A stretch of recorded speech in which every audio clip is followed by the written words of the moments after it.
Terus sudah sebutkan bahwasanya ketika pembukaan Undang-Undang 1945 ini tentunya banyak sekali tokoh-tokoh ulama, tokoh-tokoh agama yang hadir, dan mereka tokoh-tokoh agama Islam yang hadir itu mereka adalah Ahlus Sunnah wal Jamaah. Dan tentunya Ahlus Sunnah wal Jamaah ini harus dilestarikan. Waktu itu nggak ada yang namanya Wahabi atau Syiah dan yang lain sebagainya, tidak ada. Jadi yang mana yang harus kita jadi patokan? Bahwasanya kalau orang-orang seperti ini tidak ada, ya mengapa kita harus mengikuti mereka yang tidak berjuang dalam memperebutkan kemerdekaan bangsa Indonesia ini. Nah, tetapi kan ini gimana ini ya? Zaman sekarang ini banyak diantara pemuda atau aktivis atau kiai-kiai kita ini yang bersikap tidak peduli terhadap kondisi Ahlus Sunnah wal Jamaah di Indonesia ini. Nah, mungkin kita akan bertanya kepada Kiai Haji Idrus Romli. Ya, beliau ini sampai ke mancanegara, internasional. Mungkin beliau mempunyai pandangan atau mempunyai banyak pengalaman. Ini bagaimana cara menyikapi atau pandangan kiai di Indonesia? Sudah banyak para ulama atau para kiai yang tidak peduli lagi terhadap akidah Sunnah wal Jamaah, atau mereka itu takut. Ada di antara mereka yang kalau menyampaikan akidah takut dicemooh atau apa gimana? Ya, bersifat tidak peduli. Ini bagaimana Kiai Idrus Romli? Assalamualaikum warahmatullahi wabarakatuh. Waalaikumsalam. Bismillah, alhamdulillah, wassalatu wassalamu ala rasulillah wa ala alihi wa sahbihi wa wala, amma ba'd. Para alim ulama, para asatidz, dan para pemirsa Al-Bahjah TV yang saya hormati. Memang kalau kita amati pada akhir-akhir ini perkembangan aliran-aliran di luar Ahlus Sunnah wal Jamaah begitu marak. Tahun 2009 saya melakukan penelitian dengan kawan-kawan di Jawa Timur. Ditemukan sekitar 250 macam aliran sesat di Indonesia. Tapi setelah saya jalan-jalan mulai dari Aceh sampai Jayapura, saya pikir aliran sesat di Indonesia ini bukan 250, mungkin ada 2.500. Nah, salah satu sebab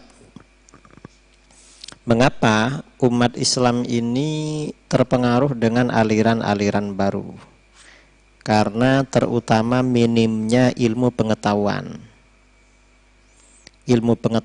minim, kemudian aliran-aliran baru seiring dengan derasnya laju reformasi, ya, dengan era teknologi yang luar biasa, aliran sesat dari mana-mana datang ke Indonesia. Karena umat Islam memang sudah kurang kuat, tidak punya basic yang kuat tentang Ahlus Sunnah wal Jamaah, akhirnya mereka banyak yang terpengaruh. Apalagi memang aliran-aliran baru ini sering mempersoalkan masalah dalil. Seakan-akan ajaran agama yang kita terima dari ulama-ulama dulu itu tidak ada dalilnya. Padahal memang mayoritas umat Islam di Indonesia belajar agama memang tidak sampai kepada tingkatan dalil, itu yang belajar, apalagi yang tidak belajar. Akhirnya banyak terpengaruh dengan aliran-aliran itu. Lebih-lebih sekarang ini memang berbagai aliran berusaha menyebarkan fahamnya melalui sarana informasi yang sangat canggih seperti televisi, radio, internet, dan lain sebagainya.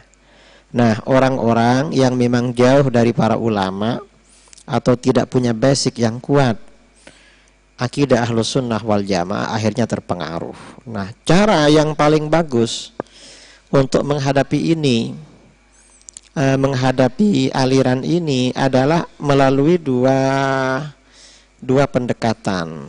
Pendekatan yang pertama apa? Yang pertama, kita harus memberikan pemantapan, terutama kepada orang-orang yang dianggap tokoh di tengah-tengah masyarakat, seperti para imam masjid, para tokoh masyarakat, para ustadz. Karena terus terang memang di mana-mana ini minim kesadaran dan pengetahuan mereka tentang akidah Ahlus Sunnah wal Jamaah serta dalil-dalil yang membuktikan kebenaran Ahlus Sunnah wal Jamaah.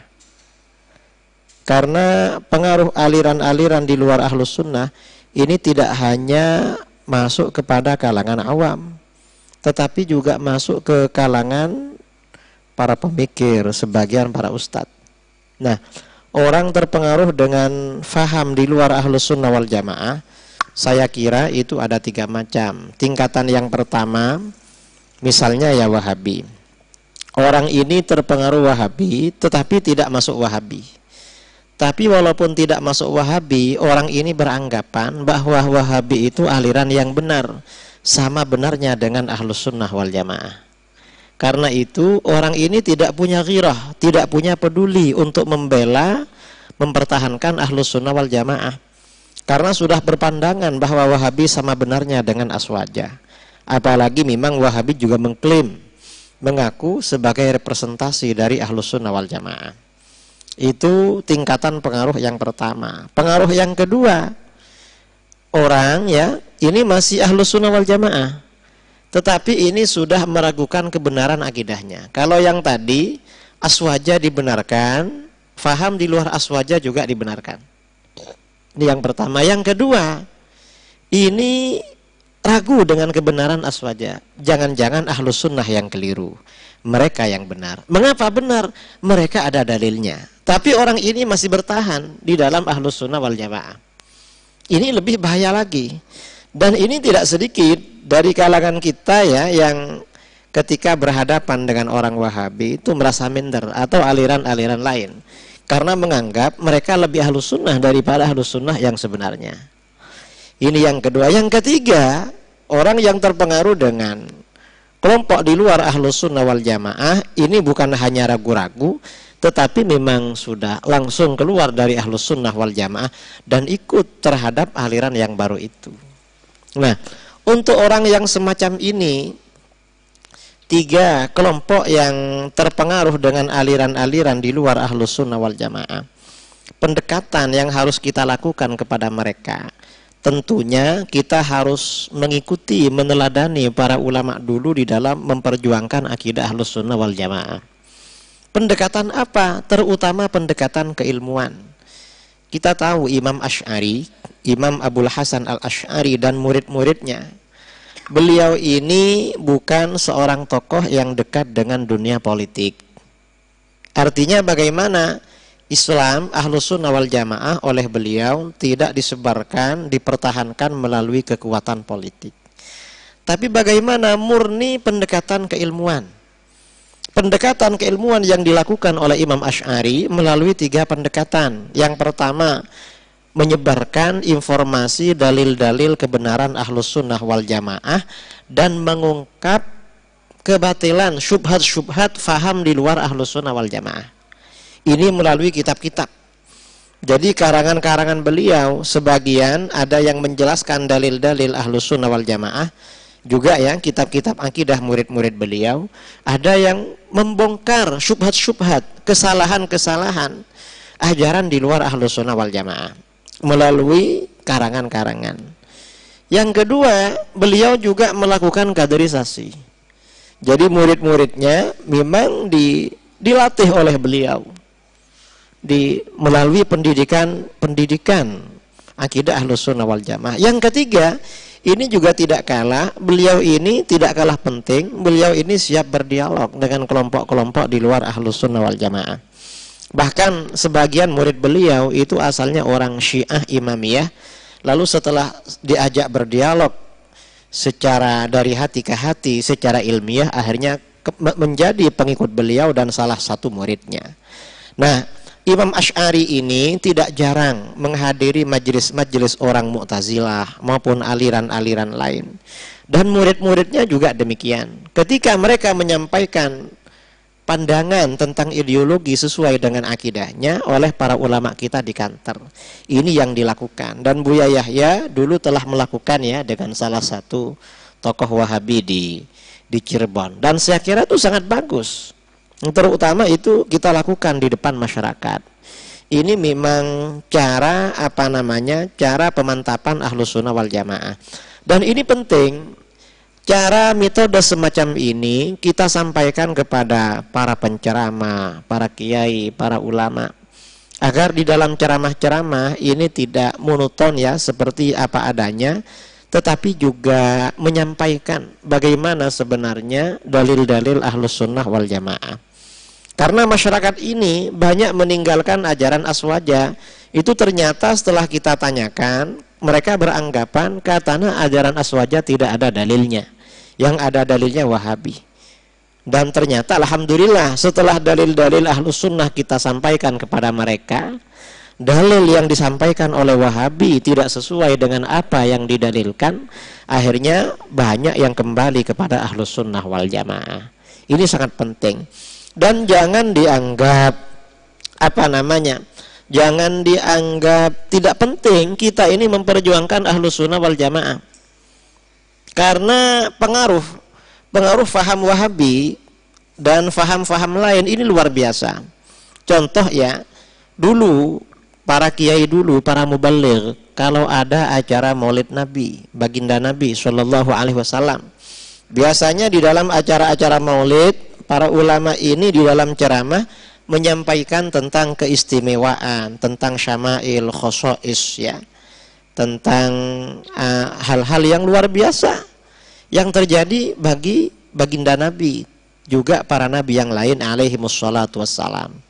Akhir-akhir ini dalam 30 tahun terakhir, 20 tahun terakhir ya, sekitar 20 tahun terakhir, setelah orang-orang Wahabi ini marak, di mana mereka setiap menjelang bulan Maulid mereka sudah menyiapkan hujah-hujah yang mereka anggap kuat untuk menafikan pentingnya acara Maulid, bahwa Maulid itu bid'ah, Maulid itu haram dan lain sebagainya. Akhirnya para mubaligh kadang tidak sempat menyampaikan khosois, keistimewaan para nabi. Akhirnya para mubaligh, para penceramah, waktunya tersita untuk membicarakan dalil acara Maulid. Akhirnya masyarakat tidak mengenal nabinya. Nabi itu sebenarnya bagaimana? Karena masyarakat sudah tidak kenal keistimewaan Nabi sebenarnya bagaimana, ada orang-orang ngaku menjadi Nabi, masyarakat kita mudah percaya. Ini jangan dianggap enteng, karena bulan Januari kemarin ya, di negara kita ini gaduh dengan berita tentang Gavatar, Gerakan Fajar Nusantara. Ada seorang pelatih bulu tangkis ngaku jadi Nabi. Dan yang ikut ini tidak sedikit. Karena yang ikut Gavatar di Kalimantan lebih 1000 orang. Lalu setelah itu di Jombang, ada orang ngaku jadi Nabi juga. Ada yang percaya. Kemudian di Lombok Timur, ada orang namanya Tugimin ngaku menjadi Nabi. Orang percaya juga. Mengapa orang ini mudah percaya? Karena orang sudah tidak tahu Nabi itu harus bagaimana. Dikiranya orang ini kalau sudah pinter olahraga pantas menjadi Nabi, atau bisa meramal, itu sudah dianggap layak menjadi Nabi. Padahal tidak begitu. Kan syarat para Nabi ini sangat berat ya di dalam. Memang orang biasa tidak mungkin bisa menjadi Nabi, karena para Nabi ini adalah manusia pilihan. Tapi orang sudah tidak tahu sekarang ini bahwa para Nabi itu harus manusia pilihan. Sejak kecil memang secara syar'i harus orang baik-baik. Kemudian secara fisik juga orang paling sempurna. Jadi kata para ulama itu, kewajiban syar'i para nabi yang pertama ayyakun akmalan nas khalqan. Harus orang yang paling sempurna secara fisik. Jadi bukan hanya secara akhlak ibadah, tetapi secara fisik memang orang paling handsome atau orang paling ganteng. Tidak boleh kalah dengan orang biasa. Karena kalau kalah dengan orang biasa, nanti umatnya bisa tertukar, siapa yang nabi, siapa yang bukan itu kalau kalah. Ini masyarakat sekarang tidak tahu. Ya karena pengaruh dari ini faham-faham di luar Ahlus Sunnah wal Jamaah yang terus mengikis dan merongrong umat Islam Ahlus Sunnah wal Jamaah. Karena itu saya kira yang perlu saya garis bawahi, yang pertama, kita memang perlu memberikan pemantapan Ahlus Sunnah wal Jamaah. Ahlus Sunnah itu sebenarnya siapa, lalu ajarannya apa, dalil-dalilnya apa saja. Kelompok-kelompok di luar Ahlus Sunnah itu ajarannya apa, lalu sebenarnya ajaran mereka itu benar apa salah, kalau salah yang benar bagaimana. Kemudian kalau mereka menyampaikan dalil, dalil itu benar apa tidak, kalau tidak benar itu tidak benarnya dari aspek mana. Itu harus kita bongkar secara terbuka kepada masyarakat. Insya Allah kalau hal itu kita sampaikan, masyarakat ini tidak akan mudah terpengaruh dengan faham-faham di luar Ahlus Sunnah wal Jamaah. Apalagi sekarang kita untuk menyampaikan dalil-dalil Ahlus Sunnah wal Jamaah oleh Allah sudah semakin dimudahkan. Kita ini ada media TV, ada radio, ada internet dan lain sebagainya. Itu merupakan peluang yang luar biasa kita untuk mempertahankan ajaran Ahlus Sunnah wal Jamaah. Nah, barangkali itu tanggapan dari saya terhadap pertanyaan dari saudara pembawa acara tadi. Mungkin bisa disempurnakan oleh yang lain. Assalamualaikum warahmatullahi wabarakatuh. Warahmatullahi wabarakatuh. Kami ucapkan terima kasih kepada Kiai Idris Romli bahwa